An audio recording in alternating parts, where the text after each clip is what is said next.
જય સોમનાથ, જય ગુજરાત. ફરી એક વખત સ્વાગત છે આપનો એસપી એજ્યુકેશન બ્લોગમાં. આ વિડીયોમાં જોઈશું આપણે પુનઃસ્થાપનાના હિસાબો એટલે કે મૂડી અને મહેસૂલી ખર્ચના વ્યવહારો અંગેનો દાખલો, જે સૌરાષ્ટ્ર યુનિવર્સિટી 2026માં પ્રશ્ન નંબર 4ના ક્રમાંકે પૂછાયેલ છે તેનો ઉકેલ. તો દાખલો ગણતા પહેલા સૌપ્રથમ જોઈશું આપણે દાખલાની રકમ અને ત્યારબાદ કરીશું દાખલાની ગણતરી. તો દાખલાની રકમ આ પ્રમાણે છે. ગુજરાત ગેસ કંપનીએ કારખાનાનો એક ભાગ ₹1,00,000ના ખર્ચે પુનઃસ્થાપના કરવાનો નિર્ણય કર્યો. તોડી પાડવામાં આવેલ કારખાનાના ભાગની મૂળ કિંમત ₹50,000 હતી, એટલે કે પડતર કિંમત 50,000 છે. જૂના માલ સામાનનું વેચાણ ₹5,000માં કરવામાં આવ્યું હતું. આ ઉપરાંત ₹25નો જૂનો માલ સામાન નવા બાંધકામમાં વપરાયો છે, જેનો ઉપર જણાવેલ ₹1,00,000માં સમાવેશ થતો નથી. હાલમાં અન્ય ખર્ચ, માલસામાન અને મજૂરી ખર્ચની કિંમતમાં કારખાનાના જૂના ભાવની કિંમત કરતાં અન્ય ખર્ચમાં 30%, માલસામાનમાં 20% અને મજૂરીમાં 10%નો વધારો થયો છે. પહેલા અને અત્યારે માલસામાન, મજૂરી અને અન્ય ખર્ચનું પ્રમાણ 5:3:2 હતું. ગેસની માંગ વધવાને કારણે ₹30,000ના ખર્ચે કારખાનાની મૂળ લંબાઈ કરતાં 25% વધારો કરવાનો નિર્ણય કરેલ છે. ખર્ચાઓનું યોગ્ય વર્ગીકરણ કરો.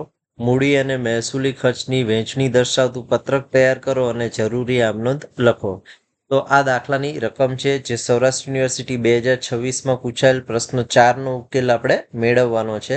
તો દાખલો ગણતા પહેલા આપણે સૌપ્રથમ જરૂરી ગણતરીઓ કરતું જવાનું છે. સાથે આપણે મહેસૂલી ખર્ચની એટલે મૂડી અને મહેસૂલી ખર્ચની ફાળવણી દર્શાવતું પત્રકમાં અસર આપતા જઈશું અને આમનોંધ પણ લખતા જઈશું. તો દાખલામાં સૌપ્રથમ આપણે કુલ ખર્ચની ગણતરી કરવાની છે, કારણ કે દાખલામાં આપણને તો નોંધ નંબર 1 કરીશું કુલ ખર્ચની ગણતરી. તો કુલ ખર્ચની ગણતરી કરવા માટે દાખલામાં આપણને કીધું છે કે ₹2500નો જૂનો માલ સામાન નવા બાંધકામમાં વપરાયો છે, જેનો ઉપર જણાવેલ ₹1,00,000માં સમાવેશ થતો નથી, એટલે કે 1,00,000 રોકડ કિંમત છે અને જૂના માલ સામાનનો વપરાશ 2,500 છે.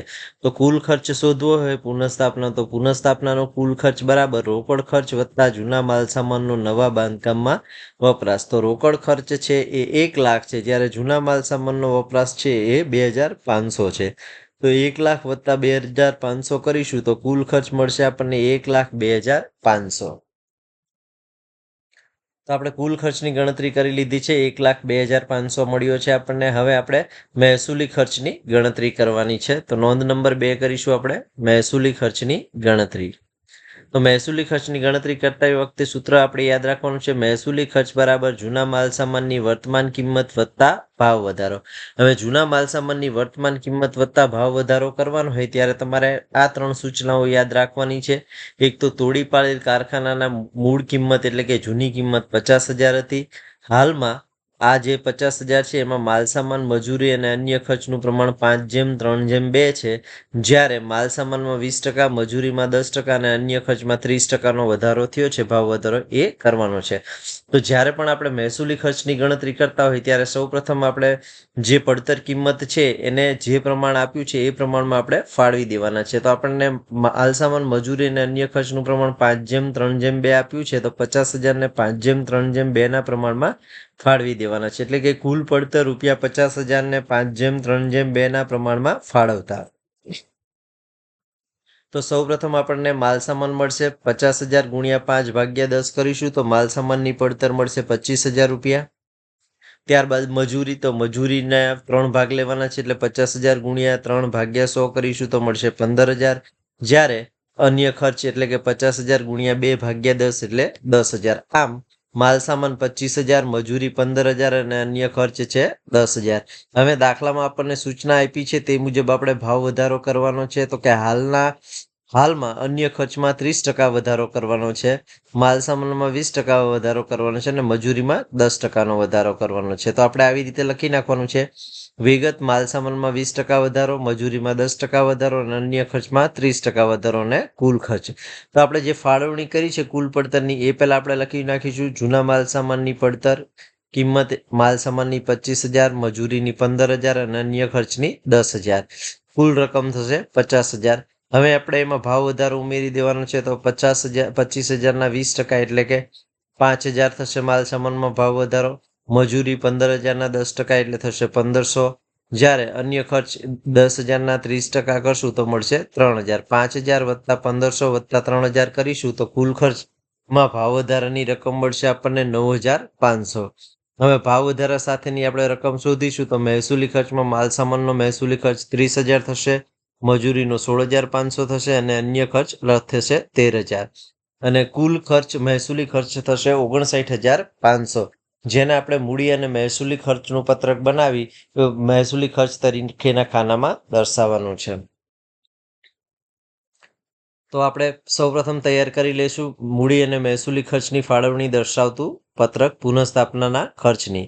વિગત, મહેસૂલી ખર્ચ અને મૂડી ખર્ચ. વિગતમાં લખીશું જૂના માલ સામાનની ચોપડે કિંમત રકમ છે 50,000. એમાં આપણે ઉમેરી દઈશું ભાવ વધારો રૂપિયા 9,500. 50,000 વત્તા 9,500 કરીશું તો મળશે આપણને 59,500 રૂપિયા, જે આપણે નોંધ નંબર 2માં ગણતરી કરી છે. તો આપણને મહેસૂલી ખર્ચ મળ્યો છે 59,500. હવે આપણે મૂડી ખર્ચની ગણતરી કરવાની છે. તો નોંધ નંબર 3 કરીશું મૂડી ખર્ચની ગણતરી. તો મૂડી ખર્ચ માટેનું સૂત્ર યાદ રાખવાનું છે કુલ ખર્ચ માઇનસ મહેસૂલી ખર્ચ. તો કુલ ખર્ચ નોંધ નંબર 1માં આપણને મળ્યો તો 1,02,500, જ્યારે નોંધ નંબર 2માં મહેસૂલી ખર્ચ મળ્યો છે 59,500. 1,02,500 માંથી 59,500 બાદ કરીશું તો મળશે આપણને મૂડી ખર્ચ 43,000, જેને આપણે મૂડી અને મહેસૂલી ખર્ચનો ફાળવણી દર્શાવતા પત્રકમાં 2 નંબરમાં લખીશું મૂડી ખર્ચ. તો આ જે મૂડી ખર્ચ છે એને આપણે મૂડી અને મહેસૂલી ખર્ચનું ફાળવણી દર્શાવતા પત્રકમાં દર્શાવી દઈશું. વિગતમાં લખીશું મૂડી ખર્ચ અને મૂડી ખર્ચના ખાનામાં લખીશું 43,000. હવે આપણે શોધવાનો છે રોકડમાં થયેલ મૂડી ખર્ચ. તો નોંધ નંબર 4 કરવાની છે રોકડમાં થયેલ મૂડી ખર્ચ. તો રોકડમાં થયેલ મૂડી ખર્ચનું સૂત્ર યાદ રાખવાનું છે રોકડમાં થયેલ મૂડી ખર્ચ બરાબર મૂડી ખર્ચ માઇનસ જૂના માલસામાનનો વપરાશ. તો આપણને મૂડી ખર્ચ મળ્યો છે 43,000, જ્યારે જૂના માલ સામાનનો વપરાશ છે 2,500. 43,000માંથી 2,500 બાદ કરીશું તો મળશે આપણને 41,500. રોકડમાં થયેલ 40,500 રોકડમાં થયેલ મૂડી ખર્ચ. તો આ 40,500 છે એને આપણે આમ નોંધ નંબર 1 લખતી વખતે મિલકત ખાતે ઉધારી કરવાની રકમ છે. તો હવે આપણે મહેસૂલી ખર્ચ અને મૂડી ખર્ચની રકમનું ખાતું ઉધાર કરી અને રોકડ બેંક ખાતું જમા કરવાનું છે. તો આપણે જરૂરી આમ નોંધમાં પ્રથમ આમ નોંધ પસાર કરીશું. તો અહીંયા આપણે લખી નાખીશું પુનઃસ્થાપના અંગેની હિસાબી નોંધો, તારીખ, વિગત, ખાતાવાહી પાના નંબર, ઉધાર અને જમા. ત્યારબાદ તારીખમાં લખીશું પુનઃસ્થાપના ખાતે ઉધાર જે મહેસૂલી ખર્ચ મળ્યો છે આપણને નોંધ નંબર 2 મુજબ 59,500. મિલકત ખાતે ઉધાર નોંધ નંબર 4માં રોકડમાં થયેલ ખર્ચ મળ્યો છે ₹40,500. તે રોકડ બેંક ખાતે જમા 1,00,000, જે આપણે નવું જે મકાન બનાવે છે એની પુનઃસ્થાપના પડતર છે. તો આવી રીતે જ્યારે પુનઃસ્થાપના છે એની માટે મહેસૂલી ખર્ચની રકમ ધ્યાનમાં લેવાની છે. મિલકત ખાતે જે રકમ ઉધારીએ છે એમાં રોકડમાં થયેલ મૂડી ખર્ચની રકમ ધ્યાનમાં લેવાની છે અને કુલ રકમથી રોકડ બેંક ખાતું જમા કરવાનું છે.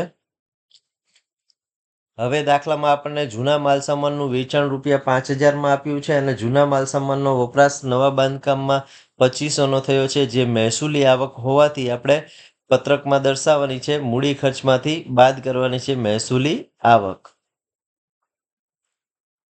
તો પત્રકમાં જઈશું, વિગતમાં લખીશું બાદ મહેસૂલી ખર્ચમાંથી મહેસૂલી ઉપજ, જેમાં જૂના માલ સામાનનો વપરાશ ₹2,500 અને જૂના માલ સામાનનું વેચાણ ₹5,000. કુલ રકમ 2,500 વત્તા 5,000 કરીશું તો મળશે આપણને 7,500. તો આ બંને વ્યવહારોની આપણે આમ નોંધ પસાર કરવાની છે. જૂના માલ સામાનનો નવા બાંધકામમાં વપરાશ થાય ત્યારે મિલકત આવે એટલે મિલકત ખાતે ઉધાર અને મહેસૂલી આવક હોવાથી પુનઃસ્થાપના ખાતું જમા કરીશું. જ્યારે જૂના માલસામાનનું વેચાણ કરવાથી ધંધામાં રોકડ આવે તો રોકડ બેંક ખાતું ઉધાર અને મહેસૂલી આવક હોવાથી પુનઃસ્થાપના ખાતું જમા કરીશું. તો અનુક્રમે આપણે આમનો નંબર 2 અને 3 પસાર કરીશું વપરાશ અને વેચાણ અંગેની. તો મિલકત ખાતે ઉધાર જૂના માલસામાનનો જે વપરાશ થયો છે તે ₹2,500, અને જૂના માલસામાનનો નવા બાંધકામમાં વપરાશ થયો એ મહેસૂલી આવક હોવાથી આપણે પુનઃસ્થાપના ખાતું જમા કરીશું. તે પુનઃસ્થાપના ખાતે જમા 2500. જ્યારે પણ જૂના માલસામાનનો નવા બાંધકામમાં વપરાશ થાય ત્યારે મિલકતનું ખાતું ઉધાર કરવાનું છે અને પુનઃસ્થાપનાનું ખાતું જમા કરવાનું છે જૂના માલસામાનની વપરાયેલ કિંમતની રકમથી. ત્યારબાદ આપણે 5000નો માલ છે એ વેચ્યો છે ભંગાર, તો રોકડ બેંક ધંધામાં આવી તો બેંક ખાતે ઉધાર, તે પુનઃસ્થાપના ખાતે જમા. રકમ અનુક્રમે 5000 અને 5000. તો જ્યારે પણ જૂના માલ સામાનનું વેચાણ કરવામાં આવે અને વેચાણથી રોકડ પ્રાપ્ત થાય ત્યારે રોકડ બેંક ખાતું ઉધારવાનું છે અને જૂના માલ સામાનનું વેચાણ કરવાથી મહેસૂલી આવક હોવાથી આપણે પુનઃસ્થાપના ખાતું જમા કરવાનું છે. હવે દાખલામાં આપણને કીધું છે કે ગેસની માંગ વધવાને કારણે ₹30,000ના ખર્ચે કારખાનાની મૂળ લંબાઈ કરતાં 25%નો વધારો થયો છે. એટલે કે મૂડી ખર્ચમાં વધારો થશે. તો કે કારખાનાની લંબાઈમાં વધારો. તો 4 નંબર લખીશું પત્રકમાં, મૂડી ખર્ચમાં ઉમેરો, કારખાનાની લંબાઈમાં વધારો 30,000. હવે કારખાનાની લંબાઈમાં વધારો થાય તો કારખાના ખાતે ઉધાર, તે રોકડ બેંક ખાતે જમા. એટલે ચોથી નંબરની આમ નોંધ લખવાની છે કે જ્યારે મૂડી ખર્ચમાં વધારો થાય ત્યારે મિલકતનું ખાતું ઉધારવાનું છે. એટલે કે નવી મિલકત કારખાનું છે તો કે કારખાના ખાતે ઉધાર અને ધંધામાંથી રોકડ જશે તો રોકડ બેંક ખાતે જમા. અને આમ નોંધ માટે રકમ ધ્યાનમાં લેવાની છે 30,000. તો આમ નોંધ નંબર 4 પર પસાર કરીશું. કારખાના ખાતે ઉધાર 30,000, તે રોકડ બેંક ખાતે જમા 30,000. જ્યારે પણ કોઈ પણ પ્રકારની નવી મિલકત ઊભી હોય ત્યારે જે તે મિલકતનું ખાતું ઉધાર કરવાનું છે અને ધંધામાંથી રોકડ જાય છે તેમ માની અને રોકડ બેંક ખાતું જમા કરવાનું છે. હવે આપણે બંધ કરવાનું છે મહેસૂલી ખર્ચ અને મૂડી ખર્ચની ફાળવણી દર્શાવતું પત્રક. તો મહેસૂલી ખર્ચનો સરવાળો કરીશું તો કુલ મહેસૂલી ખર્ચ 59,500 માઇનસ 7,500 કરીશું તો મળશે 5,200. જ્યારે મૂડી ખર્ચનો સરવાળો કરીશું 43,000 વત્તા 30,000 તો મળશે 73,000. હવે જે 52,000 મહેસૂલી ખર્ચ મળ્યો છે એ આપણે પુનઃસ્થાપના ખાતે લઈ જવાનો છે. જ્યારે પણ પુનઃસ્થાપના ખાતે લઈ જવામાં આવે ત્યારે મહેસૂલી ખર્ચનું ખાતું ઉધાર કરી પુનઃસ્થાપનાનું ખાતું જમા કરવાનું છે. તો આમ નોંધ પસાર કરવાની તો શું થાય તો કે મહેસૂલી ખર્ચ ખાતે ઉધાર 52,000, તે પુનઃસ્થાપના ખાતે જમા 52,000. તો પસાર કરીશું આપણે આમ નોંધ. આમ નોંધ નંબર 5, મહેસૂલી ખર્ચ ખાતે ઉધાર 52,000, તે પુનઃરચના કે પુનઃસ્થાપના ખાતે જમા 52,000. હવે આપણે ઉધારની રકમનો સરવાળો કરીશું તો મળશે આપણને 1,88,500 અને જમાની રકમનો સરવાળો કરીશું તો પણ મળશે આપણને 1,88,500. તો જ્યારે પણ આ પ્રકારનો દાખલો કીધો હોય ત્યારે તમારે સૌપ્રથમ કુલ ખર્ચની ગણતરી કરવાની, ત્યારબાદ મહેસૂલી ખર્ચની ગણતરી કરવાની અને મહેસૂલી ખર્ચને પત્રકમાં દર્શાવવાનો, ત્યારબાદ મૂડી ખર્ચની ગણતરી કરવાની અને મૂડી ખર્ચને પત્રકમાં દર્શાવવાનો, ત્યારબાદ તમારે રોકડમાં થયેલ મૂડી ખર્ચની ગણતરી કરવાની અને આમ નોંધ નંબર 1 પસાર કરવાની. ત્યારબાદ જૂના માલસામાનનો નવા બાંધકામમાં વપરાશ અને જૂના માલસામાનનું વેચાણ છે પત્રકમાં બતાવવાનું છે અને આમ નોંધ નંબર 2 અને 3 પસાર કરવાની છે. જો ધંધામાં નવી મિલકત ખરીદી હોય તો પત્રક 4માં મૂડી ખર્ચમાં ઉમેરવાની છે, પત્રકમાં દર્શાવવાની છે અને આમ નોંધ નંબર 4 પસાર કરવાની છે. છેવટે તમારે મૂડી અને મહેસૂલી ખર્ચની ફાળવણી દર્શાવતું પત્રક બંધ કરી મહેસૂલી ખર્ચ છે એ પુનઃરચના ખાતે લઈ જઈ આમ નોંધ પસાર કરવાની છે. તો આ દાખલો છે સૌરાષ્ટ્ર યુનિવર્સિટી 2026ની પરીક્ષામાં પ્રશ્ન નંબર 4ના ક્રમાંકે પૂછાયેલ હતો, તેનો ઉકેલ છે. જો વિડીયો ગમ્યો હોય તો વિડીયોને લાઇક કરો, લિંકને મિત્રો સાથે શેર કરો. ચેનલમાં નવા હોય અને ચેનલ હજુ સુધી સબસ્ક્રાઇબ નથી કરી તો ચેનલ સબસ્ક્રાઇબ કરો. જય સોમનાથ, જય ગુજરાત. Thank you.